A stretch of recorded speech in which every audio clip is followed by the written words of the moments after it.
कोल्हापूर जिल्ह्यासह महाराष्ट्रामध्ये प्रसारित होणाऱ्या न्यूज ग्रेट महाराष्ट्र चॅनलला लाईक करा, शेअर करा, सबस्क्राईब करा.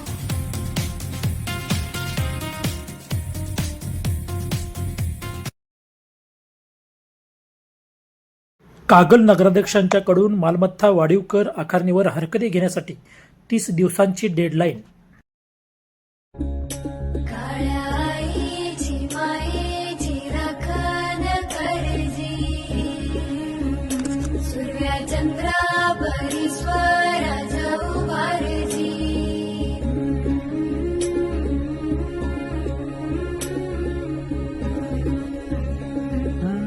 सोडून तुला मातीला तू जाग उधाणू दे आज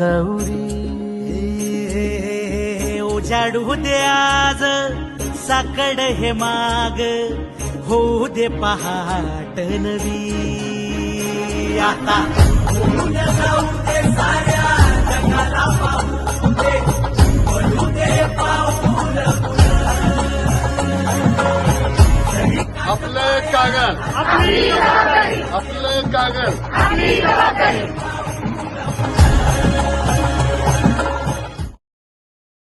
मालमत्ता कराचं मूल्यांकन दर 4 वर्षांनी होत असतं, पण कोरोना महामारीमुळे मालमत्ता वाढीव कर आकारणी करण्यात आलेली नाही. त्यामुळे यावर्षी कागल नगर परिषदेच्या वतीने करवाढ प्रक्रिया अवलंबली जात आहे. या अनुषंगाने मालमत्ता वाढीव कर आकारणी संदर्भात नोटिसा वितरित करण्यात येत आहेत. तेव्हा नागरिकांनी नोटिसा मिळताच 30 दिवसाच्या आत या नोटिसीवरती मुख्याधिकाऱ्याकडे हरकत घेण्याचे आवाहन कागल नगराध्यक्षा सौ सविता माने यांनी केले. करवाढ हा निर्णय जरी प्रशासकीय नियमाप्रमाणे असला तरी आपण नागरिकांच्या हरकतीचा लेखाजोखा शासन दरबारी मांडू, नागरिकांच्या सोबत राहू. यावेळी सर्व लोकप्रतिनिधी हे नागरिकांच्या सोबत आहेत. यावेळी जिल्हा बँकेचे संचालक प्रताप उर्फ भैया माने यांनी गेली मागील 10 वर्ष करवाढ जरी झालेली नसली तरी देखील आपण नागरिकांच्या सोबत आहोत. या करवाढीला राष्ट्रवादी काँग्रेस पार्टी आणि शाहू विकास परिवर्तन आघाडी या करवाढीविरोधात आहे असे ते म्हणाले. माजी नगराध्यक्ष प्रकाश गाडेकर यांनी सर्व प्रभागातून जास्तीत जास्त नोटिशीवरती हरकती देऊन या करवाढीविरोधात आपण एकमताने एकत्र लढू आणि करवाढ रद्द करण्यासाठी जास्तीत जास्त प्रयत्न करू असे त्यांनी पत्रकारांशी बोलताना सांगितले. नोटीस मिळून देखील नागरिकांनी हरकती घेतल्या नाहीत तर नागरिकांना ही करवाढ मान्य आहे हे समजून मालमत्ता वाढीव कर आकारली जाईल.